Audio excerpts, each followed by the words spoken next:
Hello everyone, welcome to प्रथम academy. Madhya Pradesh के इतिहास की क्लास में आपका स्वागत है। और ये इसका तीसरा वीडियो है। इससे पहले के दो वीडियो बना दिए जिसमें मैंने जो एमपी की हिस्ट्री है एंशियंट टाइम से स्टार्ट किया है सबसे पहले, और मौर्य काल तक उसमें कंप्लीट कर दिया है स्टार्ट के दो वीडियो में। तो अगर आपने वो वीडियो नहीं देखे हैं तो उसकी लिंक डिस्क्रिप्शन में है, प्लेलिस्ट मैंने बना दी है, वहां से आप देख सकते हैं। और ये क्लास बहुत इंपॉर्टेंट है अगर आप Madhya Pradesh assistant professor exam की तैयारी कर रहे हैं। तो उसके पहले पेपर के लिए, पेपर वन के लिए जो एमपी जीके का पूरा पेपर है उसके लिए। इसके अलावा भी अगर आप मध्य प्रदेश राज्य सेवा की परीक्षा कर रहे हैं, एफएसओ एग्जाम की तैयारी कर रहे हैं, कोई भी एग्जाम की आप तैयारी कर रहे हैं जिसमें मध्य प्रदेश का इतिहास आता है, एमपी जीके आता है, तो सबके लिए क्लास, ये पूरी जो क्लास है होने वाली है, ये बहुत ही महत्वपूर्ण होने वाली है। तो चलिए शुरू करते हैं। मेरा नाम है मयंक माहेश्वरी, और अगर आप चैनल पर नए हैं तो चैनल को सब्सक्राइब कर लीजिए। इसी तरह से आपको रोज क्लास रेगुलर तरीके से मिलती रहेगी। तो स्टार्ट के जो टू वीडियोस थे उसमें मैंने प्रोटो हिस्ट्री, जो प्री हिस्ट्री है पेलियोलिथिक से, उससे लेके मौर्य काल तक ये पूरा कंप्लीट हो गया है। ठीक है, अब इसके आगे से हम आज इसमें स्टार्ट करने वाले हैं। मौर्य काल के बाद से आज की वीडियो में हम शुरू करने वाले हैं। तो सबसे पहले बात करते हैं हम मौर्य काल के बाद। अब क्या मौर्य काल के बाद अब स्टार्ट होता है मध्य प्रदेश में शुंग वंश, शुंग काल के बारे में। तो मौर्य काल जब डिक्लाइन हो जाता है, जो मौर्य वंश के लास्ट रूलर होते हैं बृहदत्त। तो बृहदत्त के बाद एक नए राजवंश का एस्टेब्लिश होता है मगध एरिया में, पूरा ऑल ओवर हम कह सकते हैं नॉर्थ इंडिया में, जिसका नाम है शुंग वंश। और मध्य प्रदेश भी उस समय शुंग वंश का एक हिस्सा होता है, शुंग वंश के ही एरिया में आता है। इसलिए मध्य प्रदेश में शुंग वंश का क्या रोल था उसके बारे में हम देख लेते हैं, और क्या चीजें हमें यहाँ पर ध्यान रखना है। तो शुंग वंश, जैसे कि इसकी स्थापना करी थी पुष्यमित्र शुंग ने। ये जो लास्ट मौर्य रूलर थे बृहदत्त, इनके सेनापति थे। और बृहदत्त की हत्या के बाद, बृहदत्त के मर्डर के बाद, पुष्यमित्र शुंग ने एक नए राजवंश की स्थापना करी।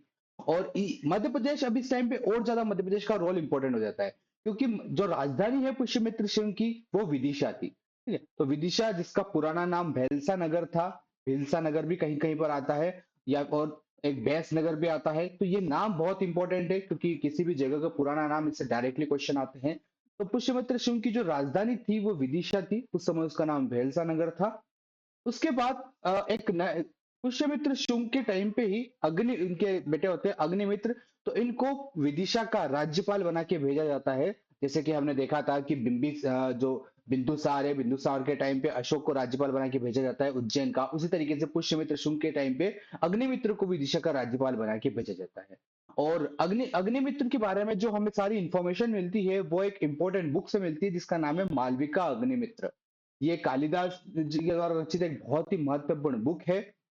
और इसमें अग्निमित्र और पुष्यमित्र और शुंग वंश के बारे में, उस समय की मध्य प्रदेश की स्थिति के बारे में हमें बहुत सारी इंफॉर्मेशन मिलती है। तो ये नेम यहाँ पर ध्यान रखना है, मालविका अग्निमित्र, और ये अग्निमित्र के ही बारे में है, जो कि शुंग वंश का एक रूलर था। उसके बाद एक जो रूलर होते हैं शुंग वंश के भागभद्र। ठीक है, भागभद्र इनका नाम होता है, और इनका इंपॉर्टेंस इसलिए है थोड़ा, क्योंकि उस समय एक यूनानी राजदूत होता है हेलियोडोरस। ठीक है, जो एंटियोकस राजा होता है पूरा बैक्ट्रिया का, यूनानी किंग होता है, तो उसका राजदूत होता है हेलियोडोरस। ये विदिशा में आता है। ठीक है, ये भेल्सा नगर में आता है। और यहाँ आकर ये आप स्ट्रक्चर देख सकते हैं यहाँ पर साइड में फोटो में, ये स्ट्रक्चर स्टैब्लिश करते हैं। ये स्ट्रक्चर आज भी है। इस स्ट्रक्चर का नाम है गरुड़ स्तंभ। इसको कहते हैं गरुड़ स्तंभ, या फिर इसको हेलियोडोरस स्तंभ भी कहते हैं, क्योंकि हेलियोडोरस ने ये स्तंभ बनवाया था। या फिर इसको अभी जो लोकल नाम है वहां पे खंबा बाबा कहा जाता है, खंबा बाबा। तो ये स्ट्रक्चर जो है ये हेलियोडोरस ने बनवाया था विदिशा में। और ये जो पूरा स्ट्रक्चर है ये क्यों इंपॉर्टेंट है, ये भागवत धर्म से संबंधित है। ये इस पे पूरे जो खंबा दिख रहा है आपको, इस पे एक इंस्क्रिप्शन खुदा हुआ है भागवत धर्म के बारे में, भगवान विष्णु, भगवान वासुदेव के बारे में। तो ये स्ट्रक्चर बताता है कि उस समय पे भागवत धर्म जो है वो काफी पॉपुलर हो चुका था।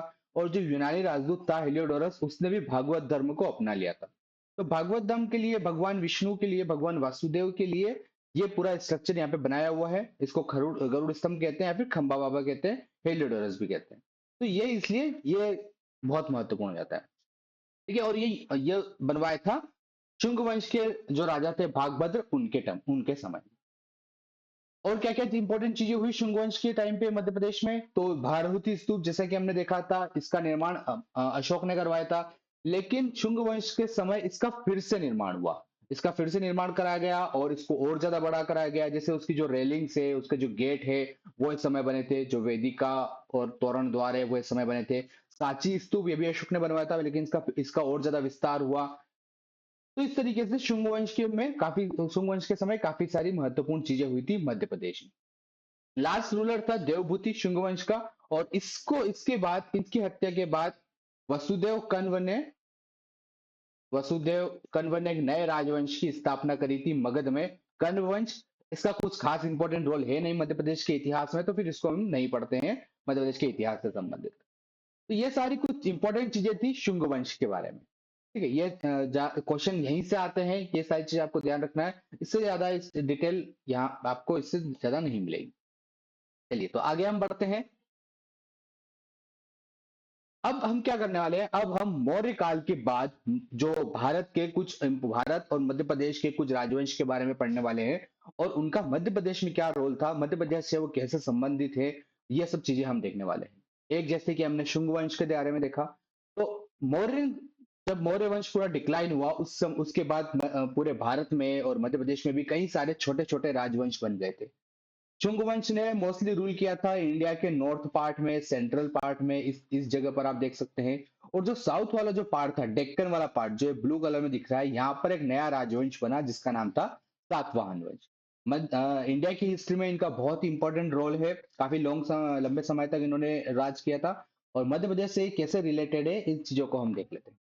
सातवाहन वंश जिसकी स्थापना करी थी सिमुक ने, कई कहीं पे शिमुक नाम भी आता है। और एक ये जो एरिया दिख रहा है आपको, देख सकते हैं कि महाराष्ट्र का काफी बड़ा पार्ट है। और आंध्र प्रदेश का है, तेलंगाना का है, मध्य प्रदेश का भी इसमें आपको पार्ट दिखेगा। मालवा तक इनका राज्य का विस्तार था। तो सातवाहन वंश के बारे में हम यहाँ पे देख लेते हैं। सातवाहन वंश, इनको आंध्र भी कहा जाता है। पुराणों में इनका जो नाम है वो आंध्र मिलता है, तो इसलिए इसको कहीं कहीं पे इसको आंध्र वंश भी कहा जाता है। ठीक है, इसके जो स्थापक थे वो थे सिमुक। और सिमुक के बाद एक बहुत ही इंपॉर्टेंट रूलर हुए यहाँ पे शतकर्णी। शतकर्णी या फिर शतकर्णी फर्स्ट भी कहीं कहीं पर आता है। तो इन्होंने क्या किया, इनका जो राज्य का विस्तार है, शतकर्णी के समय सातवाहन वंश का विस्तार मध्य प्रदेश तक हो गया था। जैसे उज्जैन, मालवा, ये जो पूरा एरिया है, ये भी सातवाहन वंश के अंडर में आ गया था। और सांची का जो स्तूप है, अब इन्होंने भी सांची में कई सारे स्ट्रक्चर्स बनाए। और जो सांची का जो स्तूप जो ओरिजिनली अशोक ने बनवाया था, उस वहां पर भी इन्होंने चेंजेस किए। और जो वेदिका है, जो पूरी कह सकते हैं बाउंड्री है स्तूप की, उस पर एक लेख मिलता है सातकर्णी के बारे में। तो इससे हमें पता चलता है कि उस समय पे जो मालवा वाला पूरा एरिया है, सांची वाला पूरा एरिया है, वहां वहां तक सातवाहन वंश का विस्तार हो चुका था। और उन्होंने वहां पर स्तूपा में फिर कुछ चेंजेस किए, और लेख हमें वहां पर इनका सांची से मिलता है।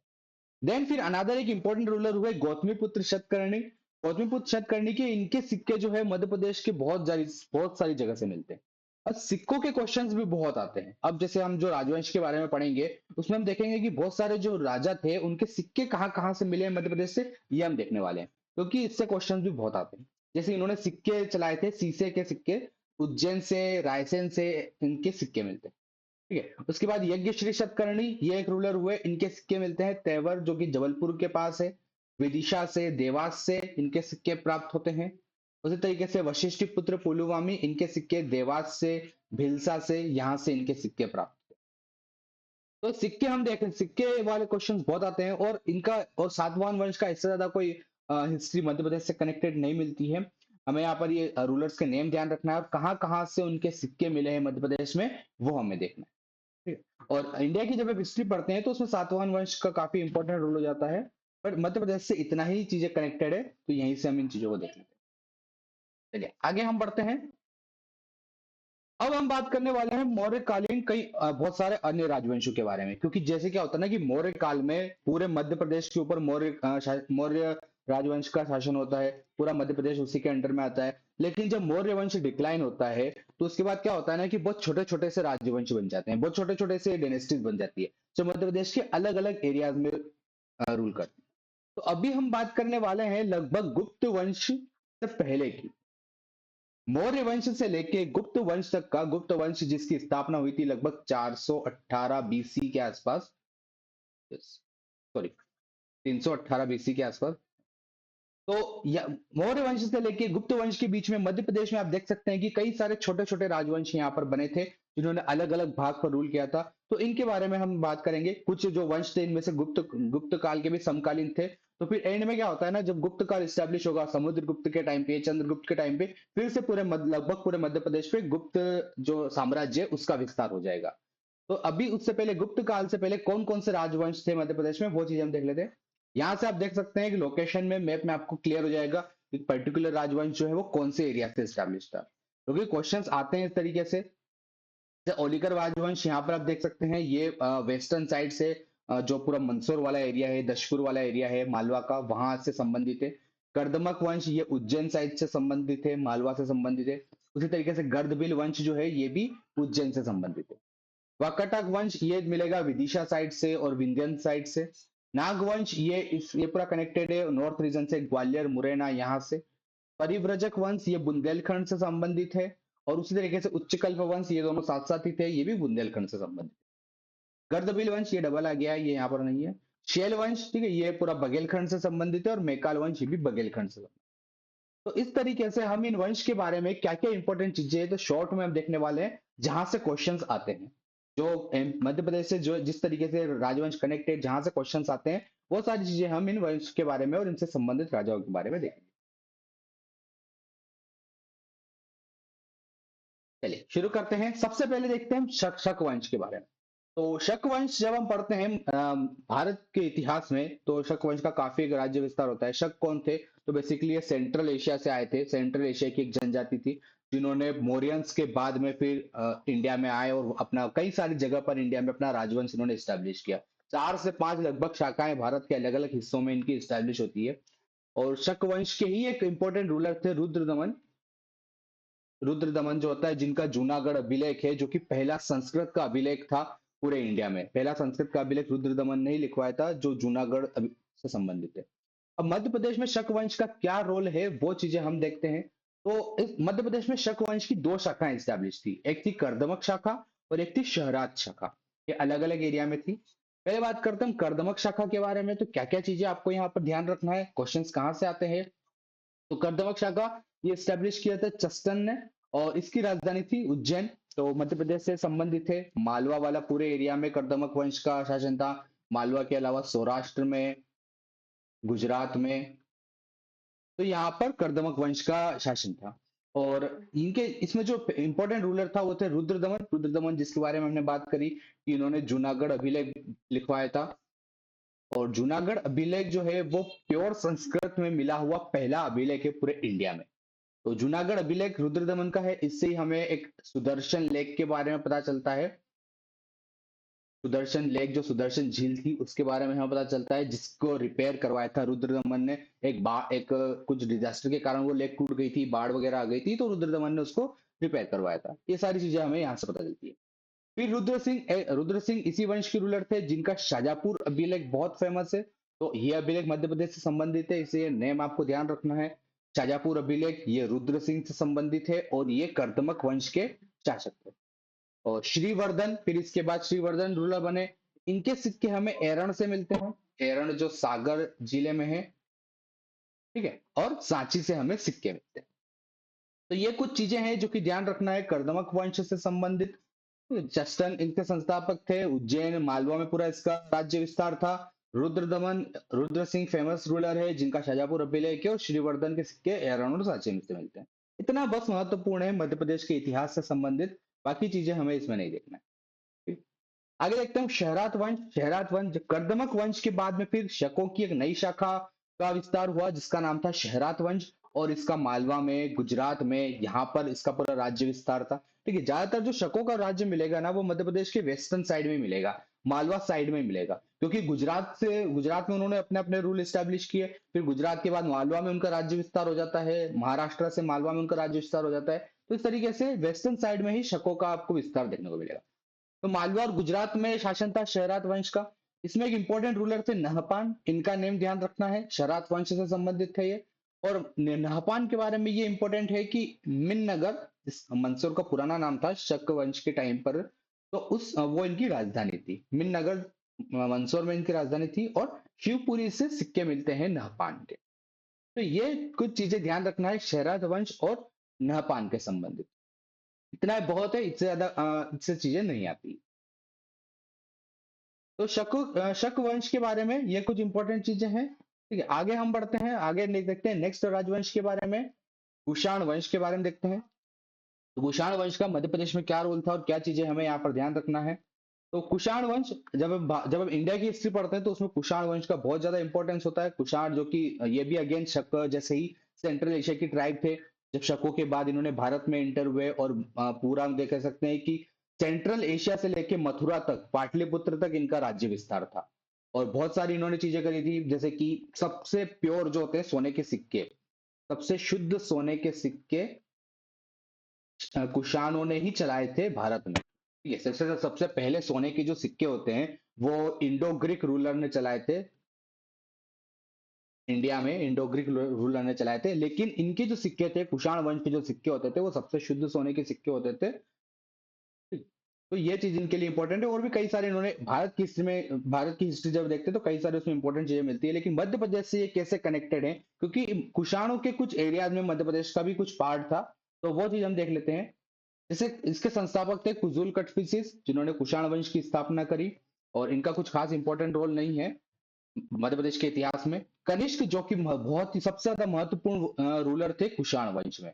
और कनिष्क, इनके सिक्के शहडोल से मिलते हैं। सांची से इनका एक अभिलेख भी प्राप्त हुआ है। ठीक है, ये चीज ध्यान रखना है, सिक्के कहाँ से मिलते हैं इनके, शहडोल से सिक्के मिलते हैं और सांची से इनका अभिलेख मिला है। उसी तरीके से विम कटफिसिस, ये जो कुषाण वंश के शासक थे, इनके सिक्के विदिशा से प्राप्त हुए हैं। हुइश्क, इनके सिक्के हरदा से, शहडोल से प्राप्त हुए हैं। और वसुदेव, इनके सिक्के विदिशा से, तेवर जो कि जबलपुर के पास है, यहाँ से प्राप्त हुए हैं। तो कुषाण वंश से संबंधित ये सारी चीजें इंपॉर्टेंट है। यहाँ पर रूलर्स के नेम ध्यान रखना है और सिक्के कहाँ से प्राप्त हुए वो ध्यान रखना है। सिर्फ कनिष्क जो थे उनका सांची से एक अभिलेख भी मिला है, वो चीज देखना है। इसके अलावा और कुछ ज्यादा चीजें इंपॉर्टेंट नहीं है, क्योंकि इन्होंने मध्य प्रदेश में कुछ ज्यादा या फिर कह सकते हैं स्ट्रक्चर या फिर कुछ नई चीज स्टार्ट करी हो, ऐसा नहीं था। सिर्फ हमें कुछ कुछ जगह से सिक्के प्राप्त हुए थे। इसलिए इससे पता चलता है कि मध्य प्रदेश में भी कुषाण वंश का विस्तार हो चुका था, क्योंकि सिक्के मिले हैं वहां से अलग अलग जगह से। तो हमें सिर्फ इन सिक्कों से संबंधित चीजें ध्यान रखना है, क्योंकि क्वेश्चन इनके यहीं से आते हैं। तो ये हमने कुषाण वंश से संबंधित चीजें देखी। आगे हम देखते हैं औलिकर वंश। अब जो हम वंश देखने वाले हैं ना, वो मध्य प्रदेश में ही उनका सिर्फ एरिया था। जैसे अभी तक जो हमने वो जो वंश देखे, जैसे कुषाण वंश हो गया, शक वंश हो गए, तो उनका जो राज्य विस्तार था वो मध्य प्रदेश के बाहर भी बहुत ज्यादा था। और मध्य प्रदेश थोड़ा सा उस मध्य प्रदेश का थोड़ा सा भाग उनके वंश राज्य में आता था। लेकिन अब जो हम देखने वाले हैं वो मध्य प्रदेश के ही राजवंश थे, जिनका अलग अलग एरिया में उन्होंने रूल किया। सबसे पहले बात करते हैं औलिकर वंश के बारे में। तो मैप में पहले देख लेते हैं। यहाँ पर आप देख सकते होंगे वेस्टर्न साइड में ओलिकर वंश, जो दशपुर वाला जो पूरा एरिया है, मंदसौर वाला एरिया, यहाँ पर ओलिकर वंश का शासन था।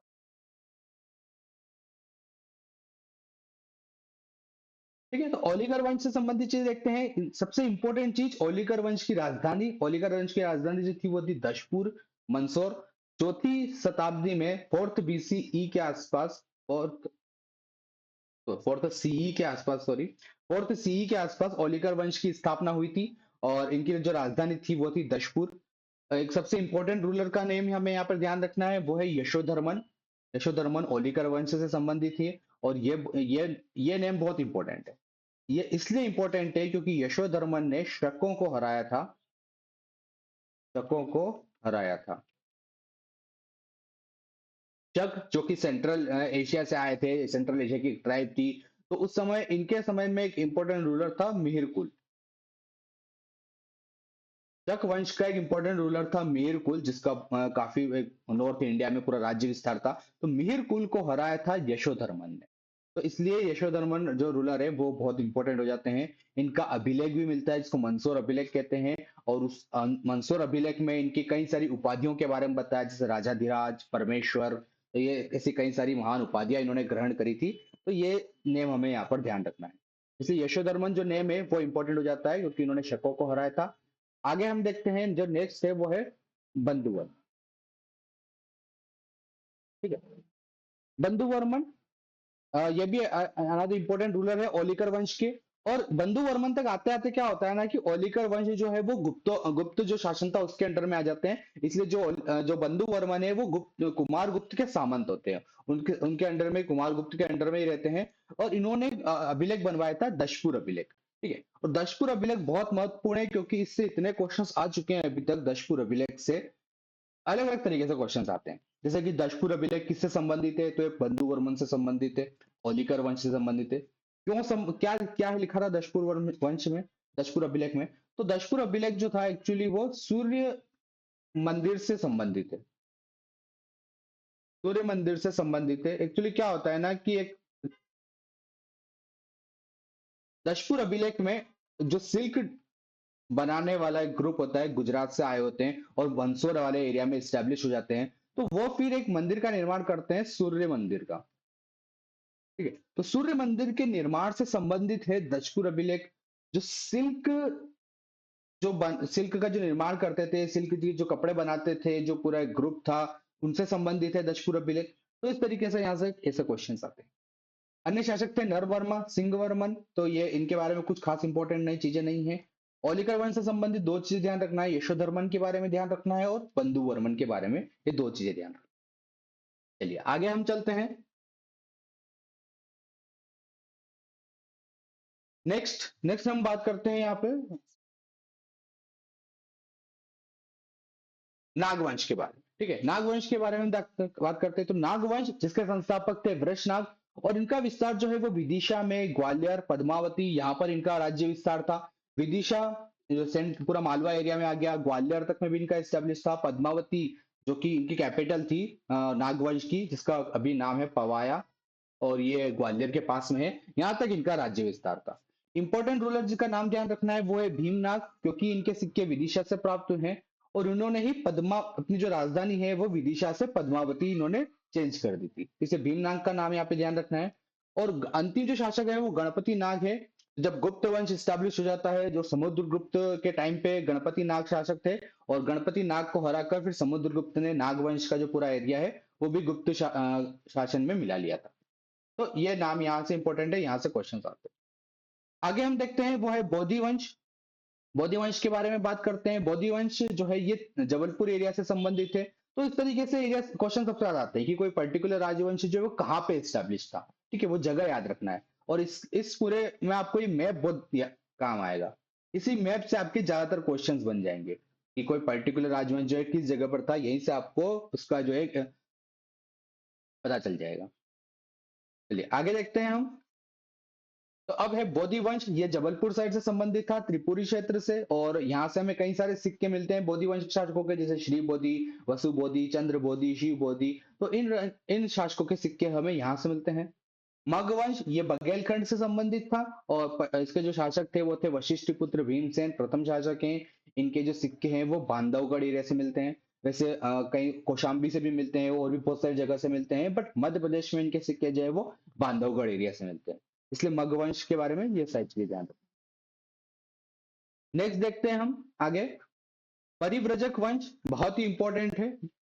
तो परिव्रजक वंश के बारे में जो चीज ध्यान रखना है वो ये है कि बुंदेलखंड क्षेत्र से संबंधित है। एक्चुअली जो पन्ना है बुंदेलखंड में, वहां पे ही इसकी राजधानी थी परिव्रजक वंश की, और आसपास ये पूरे इनका राज्य विस्तार था। इनकी राजधानी थी नागौद में, और पन्ना बुंदेलखंड में इनका पूरा राज्य विस्तार था। पहला जो राजा था वो था देवदय, लेकिन सबसे जो महत्वपूर्ण राजा था वो था महाराजा हस्तिन। महाराजा हस्तिन से संबंधित क्वेश्चंस आते हैं। और ये चीज आपको ध्यान रखना है कि इनके जो अभिलेख हैं, जो ताम्रपत्र अभिलेख हैं, वो खो से मिलते हैं और मझगांवा से मिलते हैं। ठीक है, दो जगह से इनके ताम्रपत्र अभिलेख मिलते हैं। और पन्ना बुंदेलखंड से ये पूरा जो वंश है वो संबंधित था। तो इस टाइप से आपके क्वेश्चन आएंगे। अगला है उच्चकल्प वंश। ये परिव्रजक वंश के ही पड़ोसी थे। उसी टाइम पे बुंदेलखंड में एक और वंश बना जिसका नाम था उच्चकल्प वंश, और इसकी जो राजधानी थी वो उच्चकल्प, जिसका नाम जो प्रेजेंट में उचेरा है, सतना जिले में। तो पन्ना और सतना जिले पास पास में ही है। पन्ना जिले में परिव्रजक वंश का शासन था, और सतना जिले वाला जो पूरा एरिया है और सराउंडिंग एरिया है वहां पे उच्चकल्प वंश का शासन था। ठीक है, उच्चकल्प उचेरा में इनकी कैपिटल थी। ओगदेव इनके संस्थापक थे। और भूमरा अभिलेख बहुत ही महत्वपूर्ण है। भूमरा अभिलेख का नाम ध्यान, भूमरा शिलालेख जो भूमरा अभिलेख है उसका नेम ध्यान रखना है। सर्वनाथ जो शासक थे उच्च कल्प वंश से संबंधित, उनसे संबंधित है भूमरा अभिलेख। ठीक है, और यहाँ से ये चीजें ध्यान रखो। और भूमरा शिलालेख जो था ना वो और ज्यादा स्पेशल हो जाता है, क्योंकि भूमरा शिलालेख जो है वो एक्चुअली कह सकते हैं बाउंड्री था परिव्रजक और उच्च कल्प वंश के बीच की। एक तरीके से वो बाउंड्री था, दोनों जो राज्य, दोनों वंश का जो राज्य है उसको अलग अलग करता था ये। आगे चलते हैं हम नेक्स्ट राजवंश के बारे में, वो है वाकाटक वंश और अभीर वंश। ठीक है, दो चीजें हैं इनके बारे में, कुछ थोड़ी थोड़ी चीजें देखना है बस, जो कि मध्य प्रदेश से संबंधित है। जैसे वाकाटक वंश जो है इसकी स्थापना करी थी विंध्य शक्ति ने। विंध्य शक्ति ने वाकाटक वंश की स्थापना करी थी। और इनके जो अभिलेख हैं वो में ज्यादातर विंध्य शक्ति के बाद एक रूलर आते हैं, प्रवर सेन। ठीक है, इनके जो अभिलेख हैं वो जबलपुर साइड से, बालाघाट साइड से, छिंदवाड़ा साइड से हमें इनके अभिलेख मिल जाते हैं। वाकाटक वंश का ज्यादातर जो शासन था ये गुप्त कालीन ही थे, गुप्त काल के समकालीन थे। और महाराष्ट्र वाला जो पूरा एरिया है नागपुर वाला, वहां वहां पर इनका मुख्य रूप से शासन था।